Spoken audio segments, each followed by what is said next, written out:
Hi, everybody. It's Friday, and welcome to Moohead Radio. I am your host, a big and furry bovine, have been for 25 plus years, and I'm not going anywhere unless a higher force takes me there. That wouldn't mean suicide from watching Cleveland sports. I want to assure you that I will keep my composure and I will not be found swinging from a rope if the Cavaliers fade in the playoffs. Promise. Some people will feel good about that. Other people will feel not so good about it. The people who are at cleveland.com would wish that I were dangling on a rope. We start the show with them, and it's really kind of hard to understand, you know, what the analysis process is for media these days. I'd rather keep quiet on a subject than to show my ass over and over again. Believe me, you don't want to see that. And second of all, you know, time tells tales. And it bothers the hell out of me that people always want to micromanage and they always want something. Ooh, what's happening now? What's happening today? And it doesn't work that way because you can't predict. And all this stuff about predictions, save it for your gambling disease, please. Because the more the picture shows itself, I believe, the more rational a discussion sports fans have.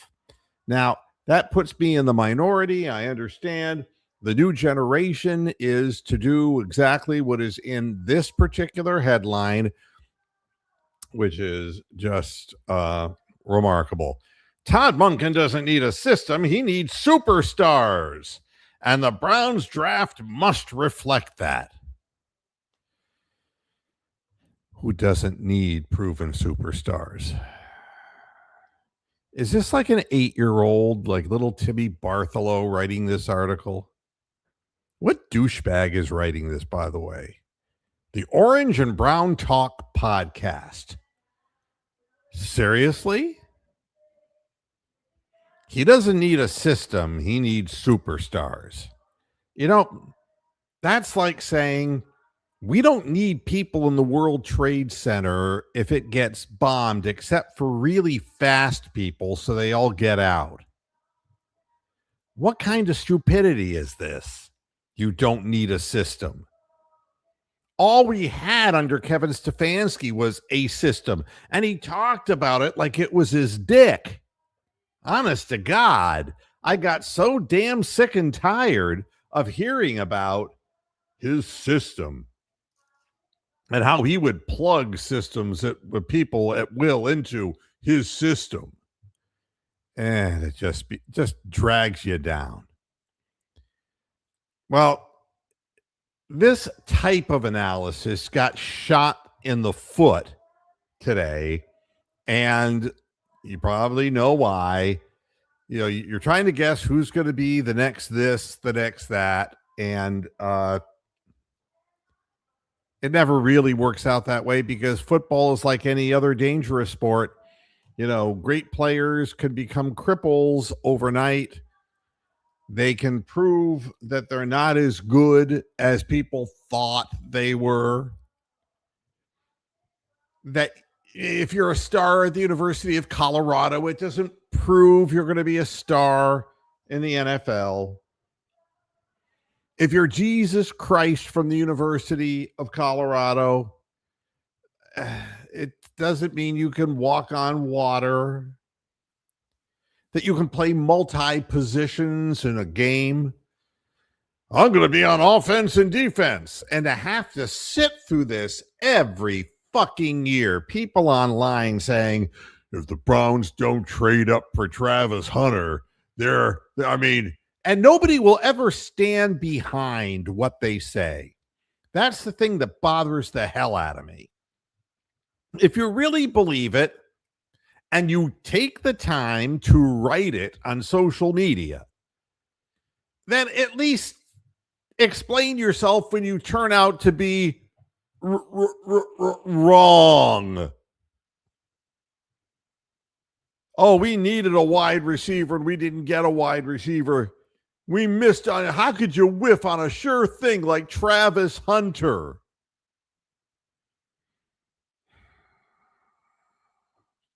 I don't know.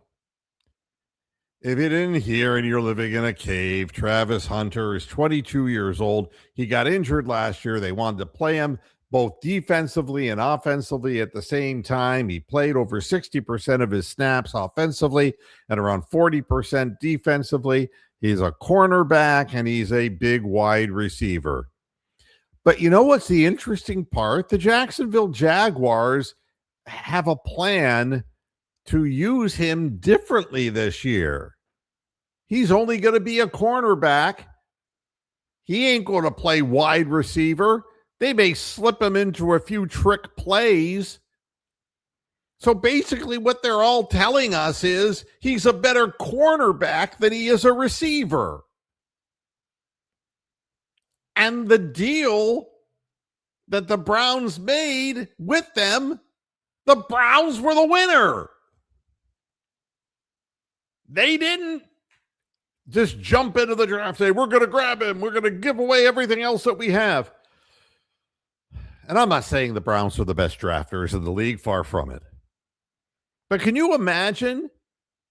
It's like that organization can't get off the ground for reasons like this.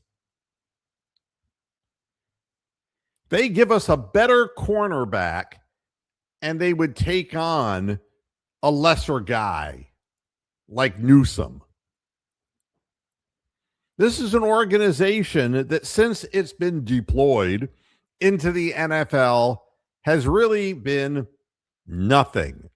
As far as Browns fans are concerned, the only thing to remember about this organization was Bottlegate. There's nothing good to be said.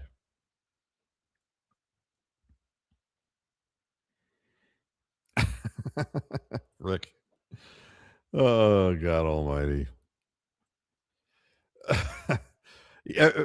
What I believe is that when you draft a guy to be, and everyone said, this guy is a can't miss Hall of Fame wide receiver. And I was reading all of this shit. And I'm saying, how in the hell can somebody say that before he steps on the field? How is that possible? And the answer is it's not possible.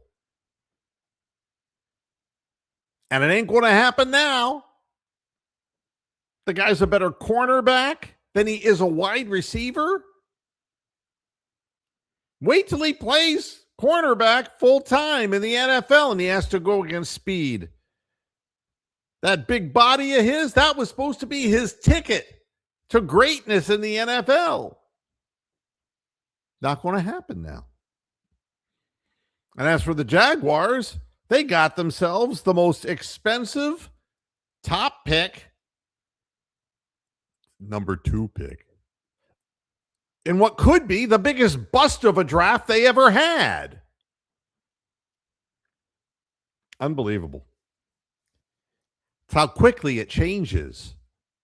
So when we see somebody with the headline that we put up in the beginning of the program, we don't need just receivers.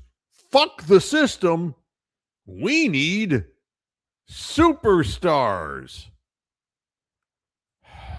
How do you find them?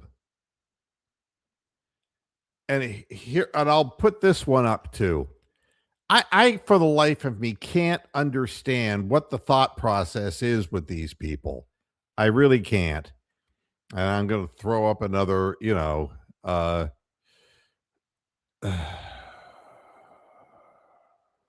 here we go. We'll pop this up.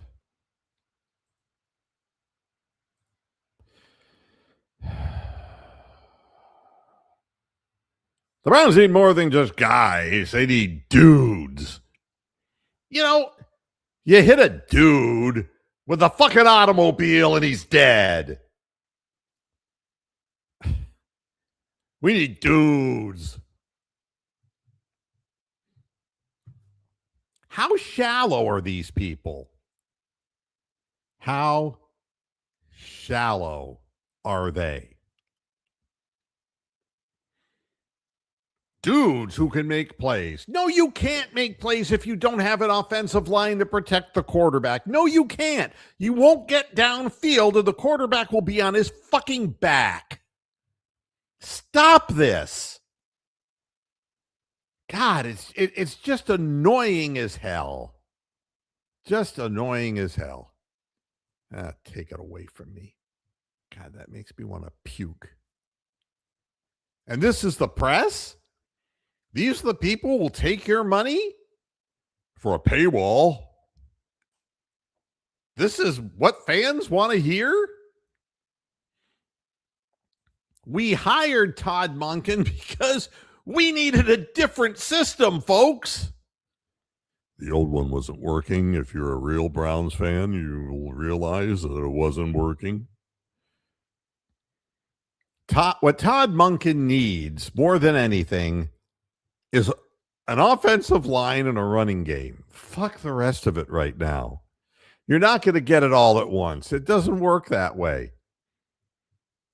Give me a solid offensive line and give me Judkins and give me Sampson and one other running back. Do that for me, and you have a chance. Because everybody wants to talk about, what are the Browns going to do in quarterback? We need to draft a quarterback. Fucking morons. You got 3 quarterbacks, all right? But I don't like any of them. No, fine. You've got Dylan Gabriel, you got Shedeur Sanders, and you've got Deshaun Watson. And I haven't even said anything up to this point, but I have to say something now about what I would do based on what these idiots are writing and based on what common sense would say. If you have a better offensive line and you have the running backs and you have the ability to some degree to control the line of scrimmage, then I would tell you, you have an easy choice with the quarterback situation. And that is this. If Deshaun Watson can beat out Dylan Gabriel and Shedeur Sanders, then you're in a world full of fucking hurt. If a guy who's had his whole body repaired and should have half of his mind repaired wins the job, it's because the other 2 guys couldn't beat him out. Plain and simple. A guy who hasn't played for a number of years now, seemingly, who's been injured every year, if that's the guy the Browns have to choose, they're in big fucking trouble. But it isn't like the alternatives are really good. If it were me, it would be real simple for me to just say, Dylan Gabriel just didn't prove a goddamn thing to me. He's small. He's got small hands. He's slow-footed. Takes him forever to find people downfield, and he doesn't have arm strength. I mean, bye-bye. It's easy just to say, cut him, get rid of him, bring in a veteran quarterback, please. Because I don't want to see a situation where Deshaun Watson goes down like a nickel and dime whore from an injury in the beginning of the season, and we turn to the other guys who couldn't beat him out during the course of practices and say to them, well, the keys are yours, Shedeur, or the keys are yours, Dylan. Why? Have a proven veteran in there. And that's why you need a system, you dumbasses. You need a system because veteran quarterbacks might be able to know something about it. What Monken has said is he wants a quarterback who has some escapability. That isn't a man who's had knee injuries and leg injuries and shoulder injuries. No. You're not going to put Deshaun Watson back to throw and let him stand around in the pocket and say, oh, by the way, we want you to scramble. Not going to happen. All right. But if he wins the job, he's going to get hurt. You know it, and I know it. What you need to do is to set up a system, and that system is based on ball control because you don't have the wide receiver deep threats.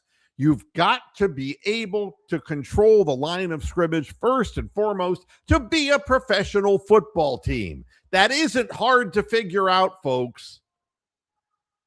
And you can sit here and guess, oh, I'm going to bet some of my money that we're going to draft this guy or that guy. And it's like, And, Jeffrey Champion, you're right. And but Snoop Huntley doesn't have an arm. He's a noodle arm. But again, Todd Monken's system is not predicated on just throwing the ball deep. It's controlling the line of scrimmage. And if you have Derrick Henry or a big-ass running back coming at you and running downhill, and you have a mauling, brawling offensive line, if you've got those things, that's going to open up downfield. Because if you have anyone with speed, you're going to suck the secondary in and sneak somebody behind him. We're going to add the Moose here into the conversation. Hello. Hi. It's to me, it's unbelievable that people think that everything starts with a wide receiver. No, it starts with the Moose. What it starts with is an offensive line. Oh God, yeah. And you can't win in the league without an offensive line, and you got to have depth galore because of injuries. We need 15 guys on the offensive line every fucking year, man. So it would seem, but it doesn't help when you're running the same system, and it's like it's one size fits all. And no matter who your athletes are, who your quarterbacks, who your running backs are. I mean, could you imagine sitting there and you're Kevin Stefanski, and you were looking at your playbook and you're saying, all right, we need this 1 yard. We're going to go wide with Jerome Ford. I mean, can you fucking imagine that? You just can't plug and play players. Some players are just better than other players, and they're better at a system. Do you remember Isaiah Crowell? Oh, yeah, I did. He was a big fan of the Cleveland Police Department, wasn't he? Isaiah Crowell was a guy who we didn't have any idea that he would run for 1,300 yards in a season. No, neither did he either. No, and he never did again. But the fact is, we were introducing a whole new offensive scheme, and it was predicated on a certain style of blocking. And this sounds real familiar. When we brought Nick Chubb around, we changed the blocking assignments and the methodology of offensive line blocking so that guys like Wyatt Teller, who were really ineffective in Buffalo, came to Cleveland and he just clicked.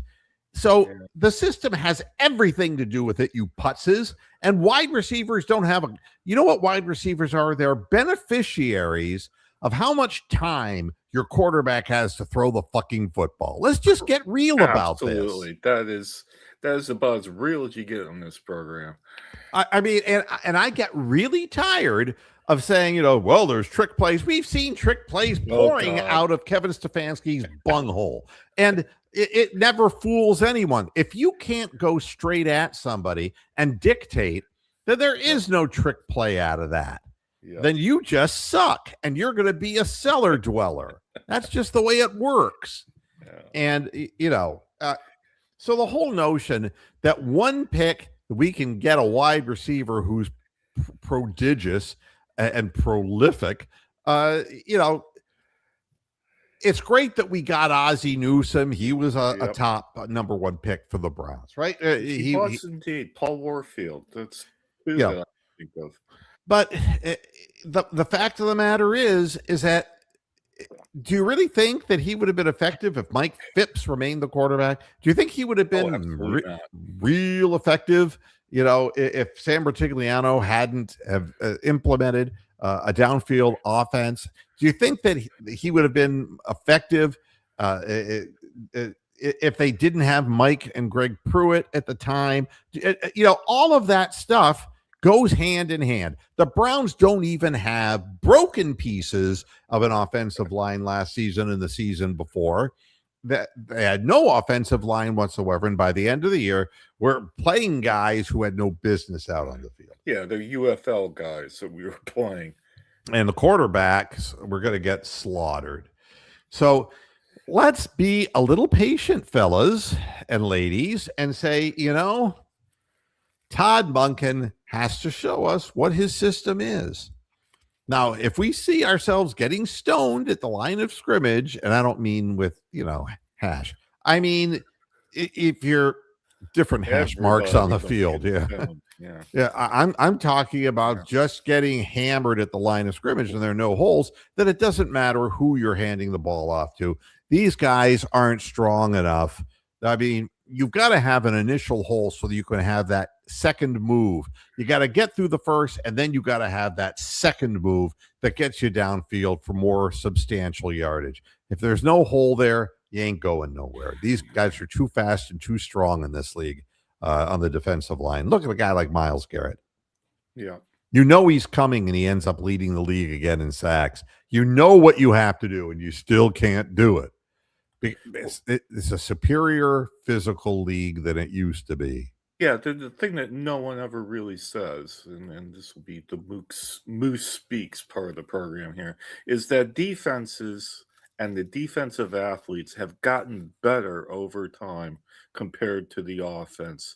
And you've got now Myles Garrett at some point will be surpassed by other people that'll have his same body type and his same coaching and his development. And then everybody will be like Myles Garrett, a bit like everybody is as good as Michael Jordan now in basketball.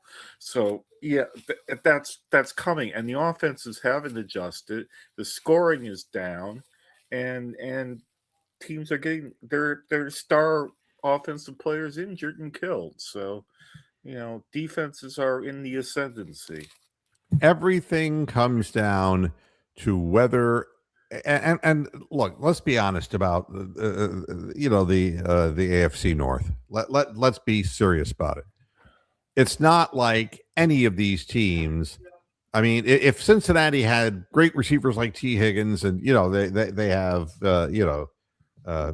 Lambie or whatever his name, Chase and Chase DeLauder. And, you're right. Yeah, if you have these guys, it doesn't matter if you have a douchebag as your head coach who doesn't know what he's doing. All right. And and Zach Taylor has proven he couldn't win with his quarterback, his wide receivers, and they never found a replacement running back for Joe Mixon, for God's sakes. Joe Mixon. Yeah, they never found it. It is all. The reason we have a new coach is we needed a new system, but we need players that can play the system up front, because you're not going anywhere in the AFC North if you can't play strong upfront football. And that doesn't make any difference. I mean, you can be screaming that you want this Ohio State receiver or that Ohio State receiver, but he's going to run downfield. The quarterback's going to be flat on his back. Yeah. And he's just a rookie, and he's going to end up like Travis Hunter. You throw these accolades at people, and they're not deserving of them. Well, and he's also going to get jammed on the line of scrimmage all the time too, so it throws out our timing so that the quarterback gets killed and he's only 5 yards downfield. Yeah, I mean, know what to tell you. It's just well, and the thing that bothers me is that the fans are just. I think it's that they so badly don't want to have the guys who are most likely fighting for the job, Deshaun Watson and Shedeur Sanders. Yeah, they hate both of them. They hate both of them. And absolutely. And again, I don't know who's going to come out of this ahead. All I know is there isn't going to be some major, massive turnaround in the Cleveland Browns with as many areas that have to be holes that have to be filled. It's just not going to happen. So get strong where you need to get strong up front. You've got the running backs, and the Falcons are getting rid of Kirk Cousins. If there's a veteran quarterback that you can, why that doesn't make sense. Why are they doing that? No, they're going to do it because they don't want to pay him. And okay. The American way. Let's not pay somebody who's doing a halfway decent job. The ownership has said that they're trying to move him, and I'm not saying that there's any great shakes there, but everybody was jumping up and down about Joe fucking Flacco, and God. And to be honest, Joe Flacco did a nice job until the game mattered in the playoffs. Got killed. He was all right. Yeah, until he started throwing pick sixes. But that too. That's not good. But he was playing in a system, and he was playing outside the system. They were actually letting him throw the ball down the field and try to make plays, and that was that. They for whatever reason, Stefanski trusted him, and that's the way that story was. So, but every other quarterback he doesn't trust.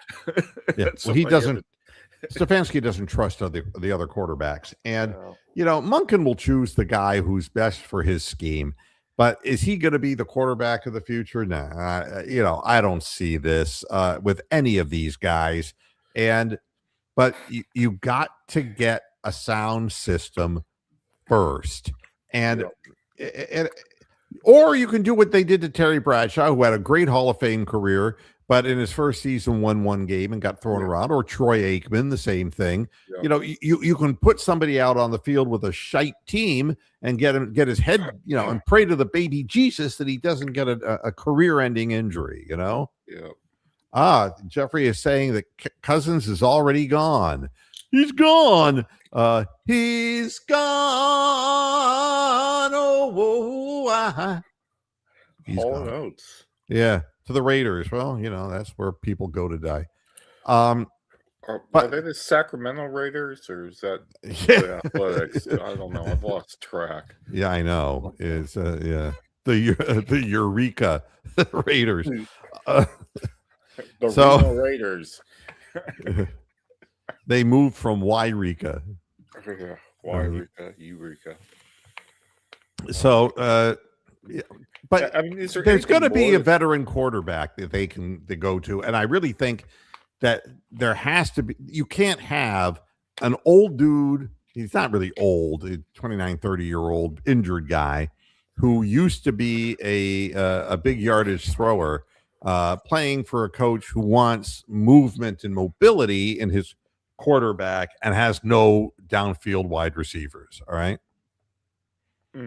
So my feeling is that there will be somebody who understands the system, and you need a smart guy to pick up a system and play within. It's just like Snoop Huntley did when he was in Baltimore. There's limitations to him, but with a big bowling ball running game that just runs through people, that is a great equalizer. And I think that's what the Browns need. Why are we invoking Snoop Huntley? Has he joined the team? Or? No, but a person in the chat room mentioned it. And it's true. He actually had a really good season playing for the Ravens because they were able to just knock down the bowling pins, just go straight forward and just run through people. And the whole game is going to be based around offensive linemen. And it's a lot like the NBA. We get specialists, and what everybody is looking for in the NBA is a 7-foot do-it-all Wembanyama guy, or you could go from the hopes that Embiid would have been that guy, or the hopes that how many big men have you seen? Right, he's not even a big guy. I mean, a 7-foot guy who is going to be like, wow, he's a do-everything kind of player. Oh, the guy who played for the 76ers also, Ben Simmons. I mean, how many times do you have to see a 6'11", 6'10" point guard? These things come up once in a blue moon. And in the NFL, the one thing that remains solid is, we lost our offensive line coach and we lost our offensive line.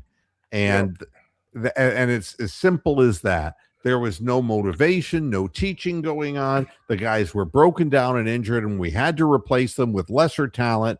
There was no good blocking scheme to be learned because Stefanski didn't know how, and neither did, what was his name? Dickinson? Exactly. Yeah. He Yeah, didn't I'm know. surprised you remembered his name. Yeah, Anyway, I was late, like 10 minutes late. Is that all you've been talking about? Is that's the all I've been talking about so Oh, far. Yep. fucking hell. Yep. God damn it. The Guardians and the Cavaliers are actually playing tonight, and they're worthwhile teams to talk about. Well, but I wanted to give my opinion because No, I that's haven't all said right. I've been That's all patient. right. It's already like, we're going into May, for Christ's I, sake. I'm just gauging whether I missed anything while I was asleep. I didn't, then, is what you're Yes, trying to tell you me. missed however many minutes of your life while you were asleep. That's excellent. I had a cat jump on my head, so, or as a pussy jump on my face, however you want to look at it. So, Oh my. exactly. So Oh that's what woke my. me up. So I think Topaz telepathically told one of my cats to jump on me, and that's why I woke up. Yeah, that may be George Takei. Oh my. Oh my. Yeah. So at any rate, that's all I wanted to say about the Browns. That's Good. because the next decision, everyone's saying gotta get the high guy in the draft. Just think of Travis Hunter Oh. and remember how it doesn't always work that way. That's still 2 weeks ago or 3 weeks to go. Have we heard from our draft Nick young lad? I don't know where to whatever his name reach him. I don't know, Derek Frisbee. I don't know where to reach him. is? Oh, hope I he's don't still know. alive. I mean, Jesus. Yeah. Yeah. So I don't know, Rick. Don't listen to him No, talking don't about listen to me. pussies jumping in his face. It's not what you think, Rick. No, unfortunately, no. And if it were Ark, ark. in Great Britain, it would probably be Spaff on your minge. Yeah. I'm trying to think of the most hideous woman, and Oh, there's a few. Katie Hopkins. There's a few out there. yeah, God Almighty. So now we'll move on to the Cavaliers, and the Cavaliers. It's that time, Donovan Mitchell said. It's like now fans are saying, "Does that mean choke time?" Yeah. Exactly. It's that time again. We haven't seen anything yet. What do you mean again? Wow, it's already been a year since we've been knocked out of the playoffs. Is that what you're trying to tell us? Yeah, I mean, I'm holding my big cow head and I'm saying, it's that time. And the rest, the fan base is saying, where you disappear and your team underperforms. It's that time. The Cavaliers beat the Atlanta Hawks. What can we read into it? Both teams were playing their top players. And there is, with the exception of Jalen Tyson wasn't playing. Dennis Schroeder had a wonderful -22 rating. Well, your man. The big minus. That's what I'm going to call him. The big minus. The big minus. For a little guy, he has a big minus. God Almighty, he was awful, and he was Leonard Pimp-Garnell awful. Truly, awful. I would have seriously wished that the Cavaliers, when they were up to 17, they had many possessions to go up by more, just to kick them to the fucking curb, discourage them, make them feel like they didn't belong on the floor. Instead, we let them come back to within a point. What kind of fucking shit is that? They did. And, and granted, the better players on the floor, the more experienced players, pulled it out and did what they had to do. But there was no reason that it needed to get that way. I just want, it's that time message, Donovan. It's play hard all the fucking time. And Donovan was limping at the end of the game. Yeah, he got hurt, didn't he, again? Or everyone's been hurt. And they have nowhere to go with this because everybody on the team is being rested every other game for injury management. And it makes it very, very difficult to get a cogent lineup on the floor. But watching the game, it's like, at first we came out and we looked good. And then all of a sudden, man, it was like we gave up a lead and then they got ahead of us, and it was like they started running up and down the floor, and then we get up by playing the way we're supposed to play, which is the ball movement in and out. We were hurting them inside. we went to the free throw line so many more times and scored so many more free throw points than the Hawks. Hawks fans probably felt like they got homered. And Yeah. but throwing the ball down low to Jared Allen, throwing the ball down low to Evan Mobley is what you do against a fast team who doesn't have a lot of height and doesn't have skilled big men. So that's what it came down to, a wrestling match between speed and athleticism and plain brute force and height, size. And size won on the Cleveland home court, but barely, in a situation that they should have won by 25 points, and stepped on them like the butt of a cigarette and smudged them into the ground. We didn't do it. And James Harden had some really crucial threes. I mean, it seemed like he was chucking up threes every other possession. But Well, that came out in the second half. I mean, he didn't play half the game. I mean, in the first half, he looked slow. He had no lift. He was getting shots blocked. He was missing shots at the rim, and he seemed to be flinching. And the guy who was guarding him is like 33 years old, and he used to play for Portland. And I'm dropping his name. Somebody in the chat room put up his name. But he's a good scorer still at 33 years of age, although he missed some big shots down the stretch. But he held Harden in check. It was like Harden was like 2 for 7 to begin the game. TJ McCallum. Yeah, TJ McCallum. And he's been around since Hector was a pup. And he's book, you mean. And as far as am I afraid of the Hawks? No, I'm not afraid of the Hawks. I just feel that the Cavaliers have to have a killer instinct. When they got somebody down, 17 points, you don't lay back, and let them start the pressuring you, and then you turn the ball over, and they've had a 10-0 run, and then all of that shit. It's annoying. You put your foot down, and the team has trouble doing that. You know what it's like? It's like watching some badly written vampire movie where all the victims know who the vampire is, and they know where he lives. They just don't go out and get the stake and put a stake in his heart like 20 minutes into the movie. They let him kill like 5 people and wait an hour and a half before they kill the vampire off. I mean, that's what it's like. It's like watching a horror movie that's badly written.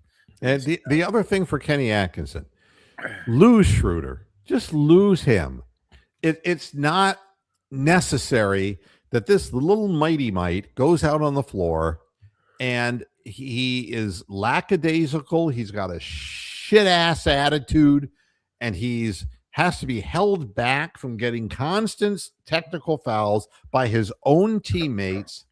He's a hothead, and there's nothing good that I can say about this player. He's played for every fucking team. It seems 11 teams in the NBA, and nobody liked him in the end. Nobody. He's like Rajon Rondo. Rajon Rondo. The greatest thing that the Celtics did. Hi, I'm Tommy Heinsohn. I'm dead. I want to tell you this. Rajon Rondo was a guy who did his best work in Boston until that little magpie started shooting his mouth off, and off he went. And we cast him asunder. Wow. Yeah. He was the straw who stirred the drink.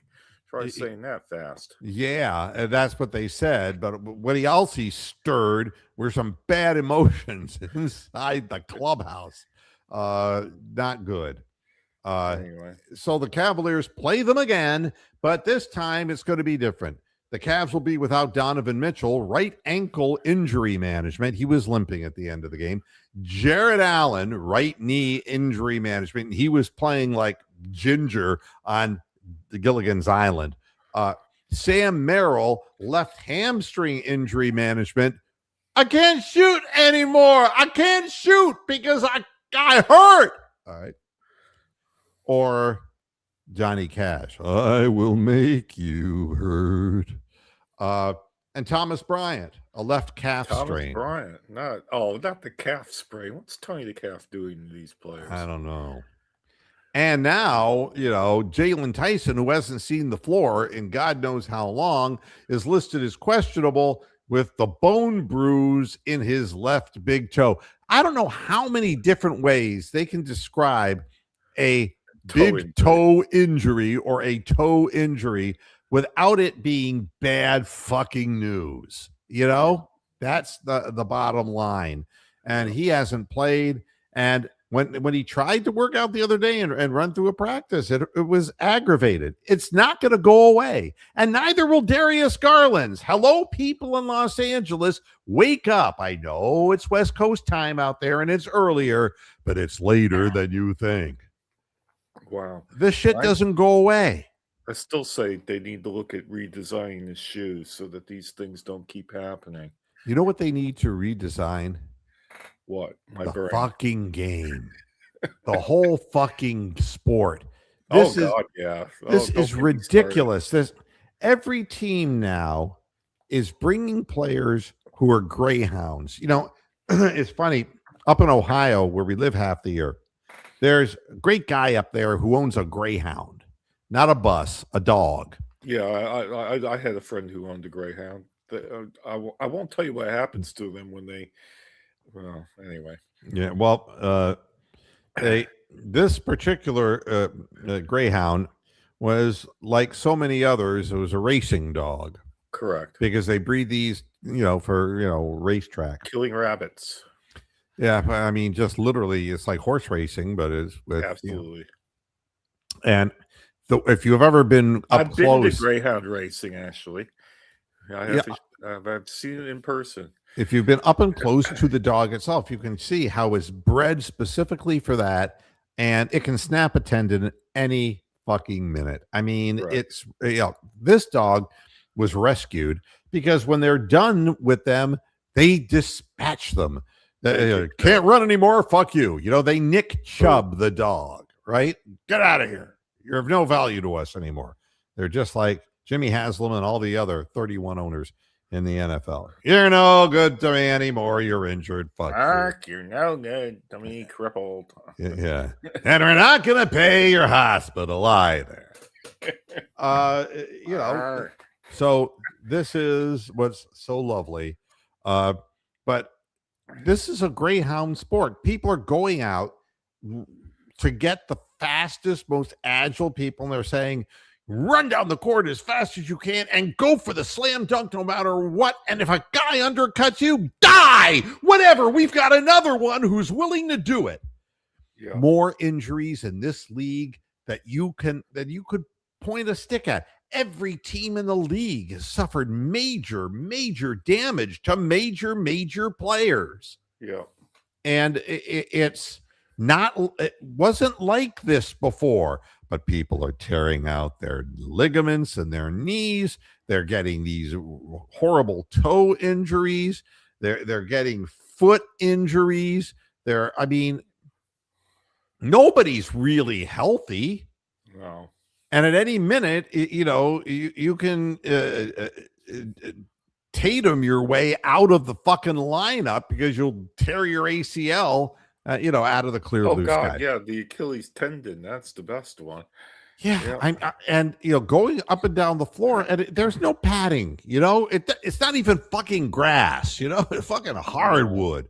And it's like, go up for the dunk. Some guy undercuts him. He flips back, hits his head, and they take him off the floor. Blood everywhere, yeah. It has to change because a lot of these guys really, they try to find guys who can shoot open shots from 3-point land but run like greyhounds. And it's like, we're going to just, helter skelter, and there's no defense being played, and there is no discernible offensive scheme or system being run. And how bad it is when Kenny Atkinson, who himself is on speed sometimes, I think, you see him with his, little hair thing. And I don't know if you saw that. Quinn Snyder, the head coach of the Atlanta Hawks, and him must have the same barber. Yeah. It's a look now. This NBA coach with the The hair. greasy, tussled look. Yeah. It's a look, isn't it? I was going to comment about that. I thought, what's going on here? And you look at you, and it's like Kenny Atkinson. He's had a great record in the 2 years as coach, but In my day, the coaches were bald. God damn it! no, but you look at him. He looks like he's on speed, man. Yeah. It's like, does this guy sleep at night? What is the story? But even the Cavaliers, who he said we're going to be a mean, lean, mean 3-point shooting up and down the floor team, they're like now the 7th slowest team of team play in the NBA. Well, James Harden is going to fucking run up and down the court for more than 1 minute, is he? I mean, but that's why they got him. People said, why are we getting him? And the answer is because we don't have the ridiculous athletes to go up and down the floor like that. Jared Allen, look at what's happened to him. He's yes, and he's not a gazelle. Yeah, and none of these people will be available in the playoffs. As soon as they run up and down the floor, if they beat the Hawks in the playoffs, they'll be run down and somebody is going to be carried off the court. It's the way it works now. We've had a major injury in the first round, I think, every fucking year since 2010. It seems like, anyway. And the game isn't going to just change just like that. But again, this is all part of we play faster. And we get off as many shots as we can. We're not worried about the 24-second shot clock. We don't care how early in the clock, if they're under 5 seconds of the clock, those fucking teams are failing. And the reason why a lot of them suck and why a lot of the teams are like tanking is because they'll just run up and down the floor willy-nilly. There is no system. There's no plays being set up. And I'm glad that Kenny Atkinson at least slowed down the play as hard as it must have been for him. Yeah. I get it. It's important to do that because, I mean, look at Donovan Mitchell, who takes it upon himself. I think that I saw the stat that he has 34 or 35 now, 30-plus point games in the season. It was some ridiculous stat he had. Yeah, we lean on him to make shots at the critical moments of the fourth quarter. And, if the New York Knicks ran like the Cleveland Cavaliers were running until this season, I mean, do you really think that Jalen Brunson, do you really think that he would still be playing? He would be like dead. Dead. He would be dead. He wouldn't be able to do that. They'd be giving him jolts to try to, yeah. He'd have these little metal bolts stuck in his neck, and he'd come to the sideline and like put a car battery next to him. Yeah, I mean, then I could see Brad Daugherty, who's really pissing me off. Oh, he's horrible. Matt Underwood of basketball. I mean, seriously. I mean, it's like, well, that was a foul. That was a foul. That was a foul. It's like, shut up. You're a color commentator. Yeah, we're watching a game. We can see that. It's like, just turn his mic off. He doesn't have anything to say. He repeats the same stupid things. What you got to do is you got to get the ball into the middle and you've got to go up with the shot. And you have to make a quick decision. And if you're not going to do it, you have to pass it out. And he says that 14 times a game. Every time Evan Mobley tries to get it in and get stripped. Yeah. You got to hold the ball higher. It's like, Merrill something. Gets stripped. They all get stripped. And he says the same fucking thing. Yeah. The whole thing is the broadcast has gone to hell. And I'll tell you how you know that the Cleveland Cavaliers are losing. How? His play-by-play partner. And he will use an expression that it's like. Ooh, I think I know what you're going to say, but no. What? Go ahead. It's something like the Cavs Cavs have fallen behind. Or they've fallen. Yeah, the No, word "fallen" is in there. no, I'll give it to you. All right, let's take a player and we'll say it's T.J. McCollum because it's like, T.J. McCollum. and T.J. McCollum up with a three. Oh, brother. You know. Oh, brother. When he says that, it's like, Yeah. if you're in the middle of sex with the hottest woman in the world, your dick would go limp. Oh, brother. Yeah. Like, Okay. they're wide open. I mean, nobody's coming out to guard them. It's Yeah. like, why? Oh, brother. When they're wide open, it's like, Yeah. oh, why doesn't somebody just come out and, and why do the Cavaliers consistently run out and run into the 3-point shooter And give instead up of just 3 trying to fouls. distract Yeah. them? You know why? Oh, brother, that Brother. was a stupid fuck of a play. Oh, for God's sake. That's a very good point. Well spotted. He does do that. Oh, it's annoying. Oh, It is brother. Yeah. And It's I think not I'm really- going to pick that one up. You know something? Every single The way time you one of our said- guys takes strike 3 with the bat on his shoulder down here in Tampa, I'm going to say, oh, Whoa, brother. brother. We can start a whole thing with this. They can go fuck themselves. Yeah, he already has his own signature, doesn't he? Yeah. Well, he took the 3rd strike. He can go fuck himself. Oh, God. Yeah, there's really not that many good NBA broadcast crews out there. Having listened to a lot of, I would say almost all of them this year, there's not a lot of ones out there that I like. But I tell you who is good is the Kansas City Royals. Yeah, you baseball guy. messaged me about that. Former Cavs Jeremy player. Guthrie. Jeremy Guthrie. Jeremy Guthrie, former Indian, who came up with the Indians and struggled, and he was dropping knowledge like you wouldn't believe, like what it was like to struggle as a young guy with the Indians, what it was like to pitch to Jose Ramirez. He was like dropping strategy at various points, like, no, you don't want to throw this sort of pitch at this point, you want to throw. And it was like, oh my God, this guy's played the game in this century. He knows the players who are Yep. playing personally. And he's telling great stories. And I thought, fuck me, we got Matt Underwood, who doesn't know a fly ball from a home run. And we got Rick Manning, who Too old. the only he's like 90 years old behind all that hair dye he wears. And not And- only that, he can't tell what's happening with the ball when it He leaves the doesn't bat. know. He doesn't know the game.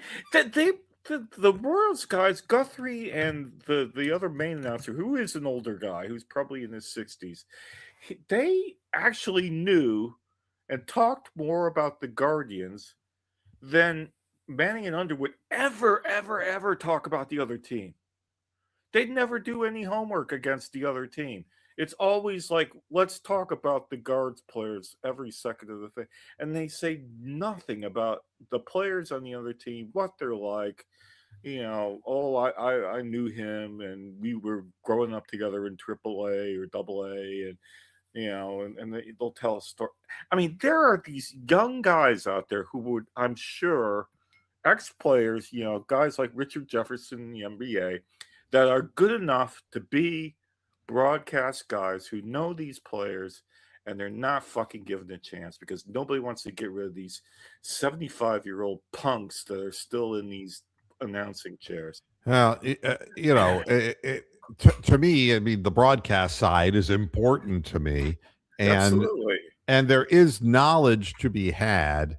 But here's one that just made me just fall on the floor laughing. Watching the Guardians at 8-5. They're doing what they do. They got 10 runs in their last game, which means they're going to get one Yeah, or no, less one or in their two. next 3. But they actually, when the weather got a little bit warmer, by God, they got runs. And Angel Martinez, the man with the titanium knee, I swear to God, if he was Dean Wade or Jared Allen, he'd be dead until August. But he's up there hitting grand slams. Or if it were Austin Carr. Oh, my knee. You know something? That ball hit me in the knee. Have I And ever my told you about knee- my knee trouble? He's like, I mean, if that had hit Austin Carr, he would have had bone chips, and he would be on the intensive care unit thinking the bone chips would get in his bloodstream. That's how hard Angel Martinez got hit in the knee. Not once, but twice by these Japanese fireballers, you know? and then this headline. What's behind Guardians catcher Austin Hedges' early season surge at the plate? It is a shock, isn't it? Yeah, Well, I know. you know, again, what I will do is I'll share an image with you. Oh, we got to talk about Carl Manzardo, for God's sakes. No, God, I don't want to talk about him. So here we go. There he is. There's Hedgie. Oh, right? he looks like a go get him sort of guy. Go He getter. he always looks like he's on speed, is what it looks like to me. He's got those wild, crazy eyes. In this picture here, he's saying, "Holy shit, I'm on first base." Yeah. Yeah, his surge. This is what Surge. they're calling a surge. Oh, is he hitting 230? Through his first 15 at bats this season, he's hitting 400. 15 at bats is not a surge, you stupid motherfuckers. Now, I mean, and they're sitting there and they're saying, what has he found out? You know, he's found something. Well, yeah, he's found the eternal fountain of youth. What kind of nonsense is this? Oh, they're comparing him to Aaron Judge, who's hitting nothing. No, I mean, I'm just like, do make this stop. I'm glad that he's having a little period of time where he's doing well, but he's slow.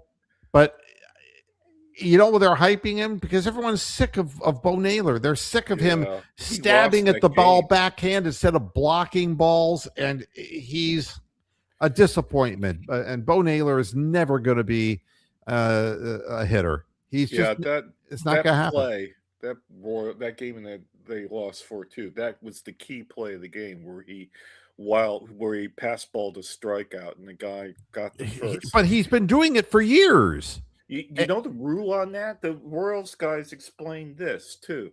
Now, if you have a strikeout and the catcher fails and it goes to the backstop, if it's only no outs or 1 out, and there's a guy on first base, the batter cannot advance. He's out automatically. But if there's 2 outs, the guy at first base can run to second and the batter can run. And that's what happened. So, and that was a rule that I'd never known before until it was explained to me by Jeremy Guthrie and the other Royals announcer. You can actually learn something from a knowledgeable person. Exactly. So I had never seen that before. The other thing I hadn't seen before was the amazing 5-6-4-3 double play that they had the other day. Right. It turned out to be the Royals' defensive play of the game. Oh, yeah.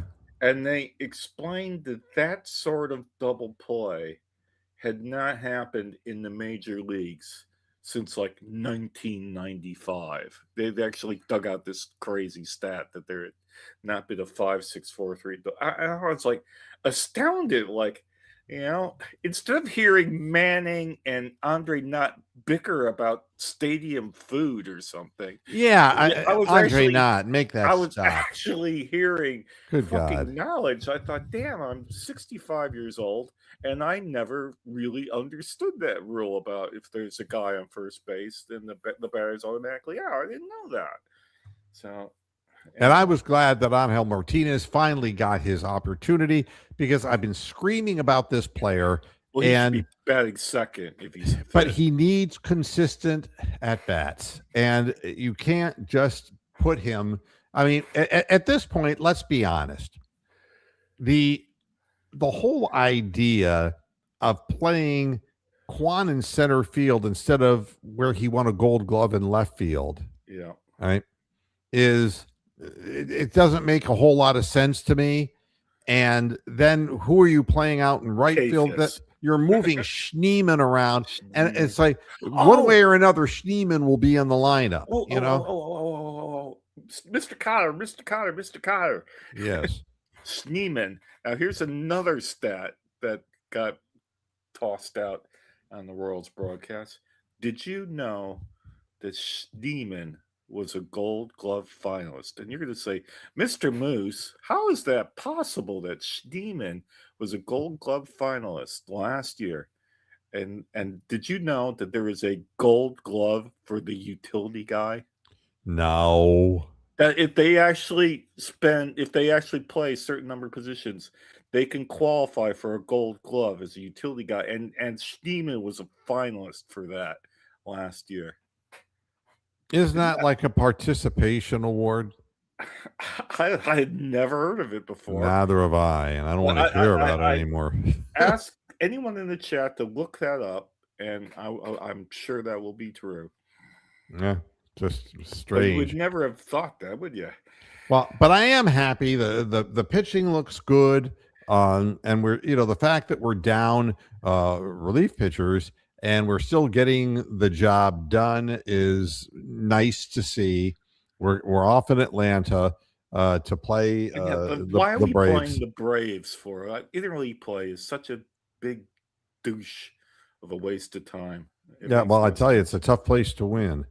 And again, it's all good for the Guardians to be in as many situations as they can. But what I'm seeing is, so you've got Rhys Hoskins playing, and great name. and he's a veteran, but he's been hitting 230 every year. But it's better than what we're seeing from others at this point. But I want to see Martinez play. And he played better in center. Move Kwan to left. Move Martinez to center. And then all you have to do is fill in right field. And you figure it out. But you can't play people out of position all the time. It doesn't work. Manzardo is really on the verge of just imploding. God. He runs like a snail. He's not making contact at the plate. His swing is slow. He's behind pitches. He's just hitting ground balls. He's not elevating. He's uppercutting his swing and striking out. He's a built-in double play. His only hit in the last 28 at bats, or some ridiculous number, was against a position player who they brought in when the score was 10-2. And then here's another bit of rules I didn't know, that you have to be either behind by 8 runs or more to allow a position player to come in and pitch. And the Royals met that criteria.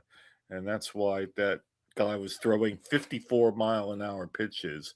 And Manzardo actually managed to ground one into right field. Yeah, to hit it on the ground. And he's hit a couple of line drives to the first baseman. Big fucking deal. This guy was supposed to be, he's 27 home run guy last year, but they know how to pitch him, and he is confused at home plate, really confused. And I don't know what to say or what to do about it. You got to sit him for a while because it's in his head now for sure. Oh God, he's awful. And we have other people. You have CJ Kafis can play first base, right? And I'm not sure what Rhys Hoskins can play. I'm not really sure what position. I think he might play first. I think he might play first base as well.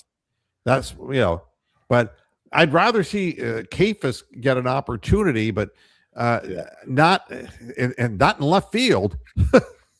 And I don't want to see him in right field either because he was lost, man. Oh God, he was horrible out there. Yeah, he looked like he was really unsteady and unsure. Yeah, and looked like he was really worried about running into the foul ball fence too.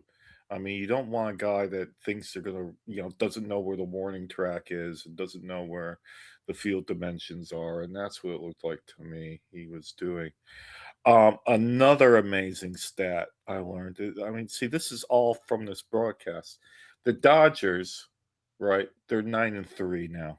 Mm-hmm. Now the other, because they ended up losing to Toronto the other night, but they were 9-2. Do you know who beat them? Oh, the Guardians beat them twice. No one else had beaten the Dodgers up until Toronto, and that's the Yeah. best team in the league. The Guardians are for real this year. If I, normally I come on this program every fucking year and say, the Guardians are going to suck. They might win 75 games and they'll be in third. And they've managed to win the division twice in a row. And I've been kind of shocked by that. But this year, I am not shocked. If they go 8-5, every 13 game chunk from here on out, they will win the division and have 95, 96, 97 wins. Well, if they do that, If they do that, they will. And I think as long as they don't lose, their half dozen key players for any length of time, I think they can do that. Even with Manzardo batting 0-47. And Well, I mean, all that shit. until the warm weather hits, I mean, Jose Ramirez hasn't hit for shit, and but the warm weather, he's it will come around, and a lot of these guys will do better in the warm weather, but the soul of the opposition. the So team, yeah. yeah, so that kind of works that way. I want before I get out of here. I love Robert McIntyre at Augusta at the Masters. He hit a ball off the 15th tee, a par 3. It went up in the air, landed, and hit the green, and then went backwards into the water.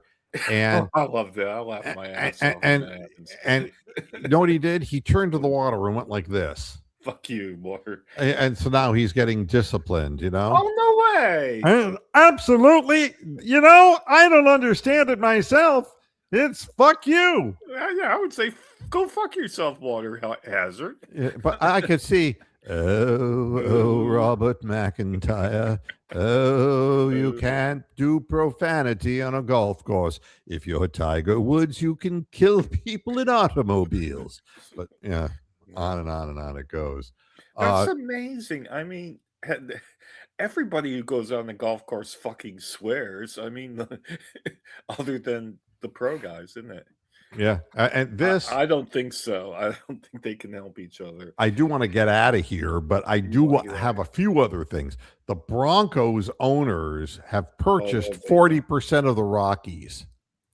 Oh no. Yeah, so this is where it's all going, folks. I mean, it's consolidation of the greatest kind, and you, the fans, are gonna get fucked on this. Yes, we are being fucked on that. And so, just another instance, the Penner Group, that's their name, is purchasing 40% share of the Rockies. They are the main people behind the Denver Broncos. So it's that leads me to the question: what are you going to watch? Are you going to watch the Cavs, the Guardians, or like that Space Shuttle Orion thing splashing down? I could give a shit about or the Masters even. There's all this shit going on right now. I'm going to wait for Elon Musk to die on Mars. You must go to Mars. That's Arnold Schwarzenegger. Exactly. You go to Mars. That was Sharon Stone's best movie. God damn it, she was hot in that. Yeah. Anyway. So at any rate, let me see if there's anything else here that makes you go to Mars. Yeah, Joel Hans Embiid, he's undergoing surgery for appendicitis. This guy, one thing after another. It's one process after one way or another. I will get injured. I will get injured. Well, you know. And then there's Alex Sarr to miss the Wizards' final 3 games with a toe injury. Yeah, and he was their top pick, the second number 2 pick. Yeah, he's a good player. Yeah, good player. He's averaged 16.7 points a game for the Wizards, but now it's going to be even easier for them to tank. Lovely, isn't it? Well, thank God there's only 2 games. It's just the season's too fucking long, and I'm tired of saying the season's too fucking long. Well, I will say this. I will watch the Cavaliers because, you'll watch the Cavaliers, all right. There's 162 Major League Baseball games, and I can flip back and forth. It's so easy. I have them favorited, so I just go bing, bing, bing, swing back and forth. Yeah, But it's not easy for me because I don't live in your country, so I have to kind of. but all the good Cavalier players basically are Are not dead. playing, and Yeah. so if it happens, what I think will happen, I'll be flipping back and watching some of the Guardians play too. So Isn't this a Prime game? I think this is on Prime. which is on. The Cavaliers. I think they're on Prime. Well, In I don't. which case, I can watch both. Yeah. I mean, if you're Mr. Amazon Prime guy, you can watch it. Amazon Prime guy. And I'm an I- Amazon Prime guy too. I give money to Jeff Bezos because he's poor and needs my fucking £9 a month. You know, Yes, he does. he needs it from 500 million people. If you imagine you've got £9 a month from 500 million people, you'd be pretty fucking wealthy after a while. And then there's, and I'll end the show on this. There's the thing you wait for every year in your email. It's like, hi, we hope you're enjoying all the great entertainment on Netflix. But we have to announce a rate increase for the next calendar year. We're gonna ass rape you for another £5 a month. Add on. Yeah, you can get it all for free, folks. Yeah. Fuck them. Just fuck themselves. They can go fuck themselves. All right, everybody. Thanks a lot for tuning in. Bronk, thanks for showing up. I appreciate it's- it. My Let's- pussy jumped on my head. That's why I got up. So. Yep. Let's go, Cavs. Let's go, Okay. Guardians, and let's see what happens. Have a good night, everybody, and an enjoyable weekend. I'll be back on Monday. Until then, hasta la vista, Pastor Heads. Good night. Oh, we got the Masters.